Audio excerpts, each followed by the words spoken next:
After Tony Benn's run for the deputy leadership in 1981, this group started to refer to itself as the Bennite left. Once it was cast into the wilderness in the 1980s, it became common usage to simply call it the left, and so it has remained until today.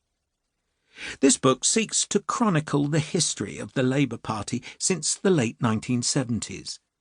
It is both an account of high political drama and a cautionary tale. Labour today is a party of over 500,000 members, transformed since Corbyn's election, with 350,000 new members joining since 2015. The belief is that this huge growth in membership, driven by frustration with traditional Labour politics, means the party bears no resemblance to its 1979 incarnation, that its history is of no value in assessing its prospects in the future, and that everything is new. The opposite is true. The current leadership of the Labour Party learned its politics in the 1970s and 1980s. In today's era of austerity, rage, social media, poverty, and a conservative government of moderate achievement, the left could realise its potential for victory and radical change. If it does, the veterans of those earlier campaigns will be in government.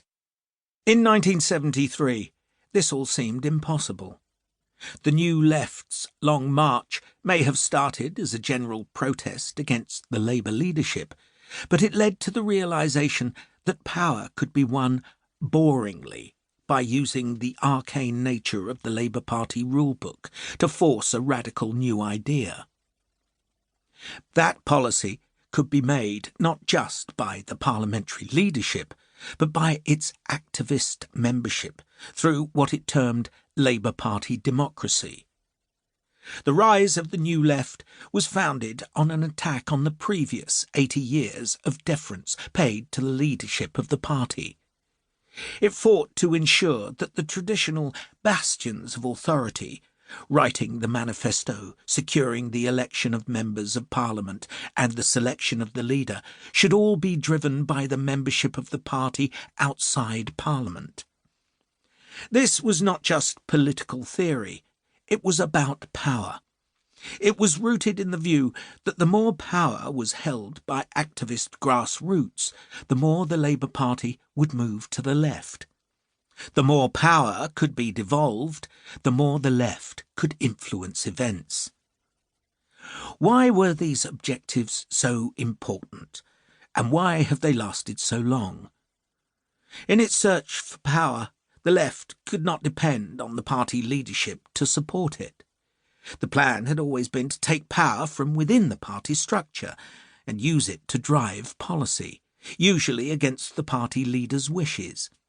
Only twice did the left think it might win: in 1981, when Tony Benn ran for the deputy leadership, and again in 2015, with Jeremy Corbyn's election as leader. The lessons of 1978 to 1982 were never forgotten, but the opportunity to benefit from them only arose in 2014. Since then, the Labour Party has changed, and a new generation has taken the left to new heights that were unimaginable even in 2014. But nothing in Labour can ever be taken for granted. Tony Benn, Neil Kinnock, Tony Blair, Gordon Brown and Ed Miliband can all attest to that.